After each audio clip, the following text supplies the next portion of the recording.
کہ یہاں تک کہ دنیا کی تمام چیزوں سے زیادہ، یہاں تک کہ اولاد سے بھی زیادہ نبی سے محبت کرے، تو ہم آئیے اس ضمن میں کسی شرابی، کسی وہابی کی زندگی کو نہیں بلکہ ایک صحابی کی زندگی کو دیکھتے ہیں، اور اس صحابی رسول کی زندگی کو دیکھتے ہیں جس کے بارے میں آپ اپنے خطیب و امام سے جمعے کے خطبہ میں سنا ہوگا کہ بعد الانبیاء بالتحقیق امیر المؤمنین ابی بکر صدیق کی نبیوں کے بعد، اماموں کا بعد اگر کسی کا مقام و مرتبہ ہے تو حضرت سیدنا ابو بکر صدیق کا ہے۔ آئیے اس ضمن میں ہم کسی وہابی یا کسی شرابی کی زندگی کو دیکھیں، اگر دیکھنا ہے تو کسی صحابی کی زندگی کو دیکھیں۔ آئیے اس صحابی رسول کی زندگی کو دیکھتے ہیں، ان کی بارگاہ میں چلتے ہیں۔ ایک مرتبہ کا واقعہ ہے، حضرت سیدنا ابو بکر صدیق رضی اللہ تعالیٰ عنہ کے لڑکے حضرت عبد الرحمن باپ کی بارگاہ میں حاضر ہوتے ہیں اور کیا دیکھتے ہیں؟ باپ کے منہ کو اچھا پایا، باپ کے مزاج کو خوشنما پایا، مزاج اور منہ کو دیکھنے کے بعد ہاتھ باندھ کے کھڑے ہو گئے اور کہے ابا حضور میں آپ کے بارگاہ میں ایک سوال کرنا چاہتا ہوں، آپ کے عدالت میں ایک بات رکھنا چاہتا ہوں۔ باپ نے اجازت دی، بیٹا پوچھو، کیا پوچھنا چاہتے ہو؟ حضرت سیدنا ابو بکر صدیق کے لڑکے حضرت عبد الرحمن پوچھتے ہیں کہ ابا حضور سنیے، آپ کو تو وہ جنگ یاد ہوگا، آپ کو تو وہ میدان یاد ہوگا، آپ کو تو وہ میدان یاد ہوگا، آپ کو تو وہ جنگ یاد ہوگی جس جنگ میں آپ مشرف با اسلام ہو چکے تھے، دامن رسول کو اپنے ہاتھوں سے تھام کر نبی کے غلامی کا پٹا اپنے گلے میں ڈال چکے تھے۔ لیکن افسوس کی بات یہ ہے کہ میں اس وقت کفر کی حالت میں تھا، کفر کی گندگی میں پڑا ہوا تھا۔ وہ جنگ میں کفار مکہ کے ساتھ دینے کے لیے یہ نیت کر کے میدان پائزار میں قدم رکھا تھا،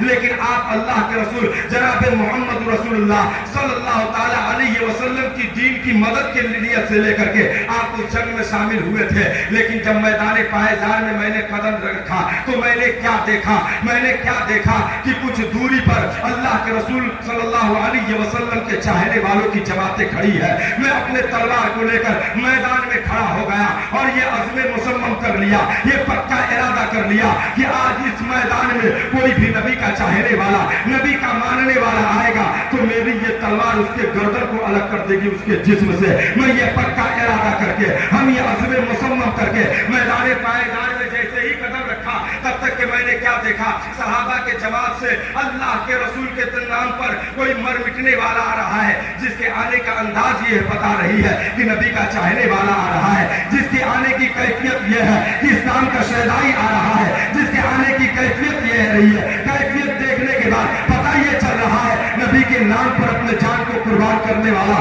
کوئی عاشق رسول آ رہا ہے۔ وہ آتا گیا، میں اپنے ارادے میں اور تغیر آتا گیا، میرا ارادہ اور مضبوط ہوتا گیا۔ میں اپنے تلوار کو میان سے نکال کر آسمان کے جانب بلند کرنے لگا، اور مختصر یہ کہ آنے والا جب میرے قریب آ گیا، میرے نگاہوں کے سامنے آ گیا، میں نے سوچا جیسے ہی اس پہ حملہ کروں تب تک کہ میں نے کیا دیکھا؟ اے میرے ابا حضور، وہ کوئی اور نہیں تھا، وہ کوئی آنے والا کوئی اور نہیں تھا، وہ یہ تو آنے والے آپ ہی تھے، آنے والا تو میرا باپ ہی تھا۔ میں چاہتا تو اس وقت آپ پر حملہ کر دیتا، میں چاہتا تو اپنی تلوار سے آپ کے گردن کو آپ کے جسم سے جدا کر دیتا، لیکن ابا حضور میں میان سے نکالی ہوئی تلوار کو میان کے اندر رکھ لیا، آپ کو اپنا باپ سمجھ کر کے چھوڑ دیا۔ مسلمانوں، صحابی رسول کا عقیدہ کو ملاحظہ کرو، محبت رسول کو ملاحظہ کرو۔ اتنا سننا تھا جیسے ہی حضرت سیدنا ابو بکر صدیق کے لڑکے حضرت عبد الرحمن کہتے ہیں ابا حضور میں نے آپ کو اس وقت آپ کو اپنا باپ سمجھ کر کے چھوڑ دیا،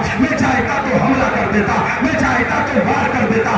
اتنا سننا تھا کہ حضرت سیدنا ابو بکر صدیق کرسی چھوڑ کر کے کھڑے ہو جاتے ہیں اور کہتے ہیں بیٹا سنو، وہ کفر کا مزاج ہے جو خون کے رشتے کو دیکھتا ہے، اور یہ اسلام کا مزاج ہے جو خون کے رشتے کو نہیں ایمان کے رشتے کو دیکھتا ہے۔ بیٹا سنو، بیٹا سنو، یہ کفر کا مزاج تھا تو تم مجھے اپنا باپ سمجھ کر کے چھوڑ دیا۔ بیٹا اگر تمہارا گردن میرے تلوار کے جب میں آتی تو میں تم کو بیٹا نہیں بلکہ گستاخ رسول پاک سمجھ کر کے حملہ کر دیتا۔ پتہ کیا چلا؟ یہ صحابی رسول کا ایمان تھا، یہ صحابی رسول کی محبت تھی۔ اگرچہ جان مانگو تو جان دیں گے، اگرچہ مال مانگو تو مال دیں گے، مگر یہ ہم سے نہ ہوگا کبھی بھی نبی کا جاہ و جلال۔ رسول کا عقیدہ یہ تھا کہ جان جائے تو چلی جائے، مصطفیٰ کا دیا ہوا ایمان ہاتھوں سے نہ جائے۔ میرے عزیز یہ صحابی رسول کا محبت اور ان کا عقیدہ ہے. صحابی رسول فرماتے بیٹا سنو یہ کفر کا مزاج تھا تو خون کے رشتے کو دیکھ کر کے چھوڑ دیا. اگر وہاں پہ ہم ہوتے تو خون کے رشتے کو نہیں بلکہ اسلام کا مزاج یہ ہے کہ خون کے رشتے کی بات آئی تو خون کے رشتے پر اسلام ایمان کے رشتے کو اہمیت دے دے. یہ جا کر کے سچا اور پکا عاشق رسول کی شان. پتا کیا چلا ہر انسان کے دل میں دو رشتے ہیں, ایک خون کا تو دوسرا ایمان کا. لیکن مومن وہ نہیں جو خون کے رشتے کو اہمیت دے دے. مومن تو وہ ہے جب بات آ جائے ایمان کی تو خون کے رشتے پر ایمان کے رشتے کو اہمیت دے دے. تو ہمیں ضرورت ہے, وقت کی تلوار ہمارے گردن پہ ہے, انشاءاللہ پھر کبھی موقع ملا تو گفتگو کی جائے گی. پروردگار عالم کی بارگاہ میں دعا ہے کہ پروردگار عالم ہم تمام کو کئی سنی باتوں پہ عمل کی توفیق و رفیق عطا فرمائے اور عشق رسول کا چراغ اپنے دل میں روشن و منور کر کے زندگی گزارنے کی توفیق و رفیق عطا فرمائے. چلتے چلتے میں ایک شعر پڑھ رہا ہوں, سنیے گا. دیکھیے شعر میں بہت آسانی سے پڑھتا ہوں لیکن ہمارا شعر کا پڑھنا کوئی آسان نہیں ہے. آپ بس سنیے, شعر وہ شعر نہیں بلکہ ایک پیغام ہے کہ ذکر سرکار میں دل لگایا کرو, شیشہ قلب کو جگمگایا کرو. رب کو راضی اگر کرنا ہو دوست ہو تو جا کے سجدے میں سر کو جھکایا کرو. ذکر سرکار میں دل لگایا کرو, شیشہ قلب کو جگمگایا کرو. رب کو راضی اگر کرنا ہو دوست ہو تو جا کے سجدے میں سر کو جھکایا کرو. اور خلد میں کر بنانا ہو اپنا مکان تو پاؤں ساس سسر کا تم دبایا. بڑی نوجوان چلا کر سے تیاری ہے. ذکر سرکار میں دل لگایا کرو, شیشہ قلب کو جگمگایا کرو. رب کو راضی اگر کرنا ہو دوست ہو تو جا کے سجدے میں سر کو جھکایا کرو. خلد میں کر بنانا ہو اپنا مکان تو پاؤں ماں باپ کا تم دبایا کرو. پاؤں ماں باپ کا تم دبایا کرو. میرے عزیز کچھ لوگ ابھی تک سوچ رہے ہیں جائے کہ نہ جائے, جائے کہ نہ جائے. تو آخری پیغام دے رہا ہوں, یہ قوم پر آنا چاہتے تو آ جائے, کیونکہ نبی کے ذکر کی محفل میں دینا یہ ایمان کی ثبوت ہے اور اس کے رسول کی دلیل ہے. ایک شعر اور پیغام کی شکل میں کہ الفت شاہ امم دل میں بسائے رکھیے اور قلب کو نور سے معمور بنائے رکھیے. بولیے نا, الفت شاہ امم دل میں بسائے رکھیے اور قلب کو نور سے معمور بنائے رکھیے. زلف واللیل تو والشمس ہے چہرہ جن کا, ان کی صورت کو نگاہوں میں بسائے رکھیے. زلف واللیل تو والشمس ہے چہرہ جن کا, ان کی صورت کو نگاہوں میں بسائے رکھیے. اور ایک شعر سنتے جائیے, آپ کھڑے ہو جائیے. الفت شاہ امم دل میں بسائے رکھیے اور قلب کو نور سے معمور بنائے رکھیے. زلف واللیل تو والشمس ہے چہرہ جن کا, ان کی صورت کو نگاہوں میں بسائے رکھیے. میاں جانے کس وقت تیری سانس رک جائے گی. میاں جانے کس وقت تیری سانس رک جائے گی. اس لیے خود کو گناہوں سے بچائے رکھیے, اس لیے خود کو گناہوں سے بچائے رکھیے. السلام علیکم ورحمۃ اللہ وبرکاتہ. استغفر اللہ ربی من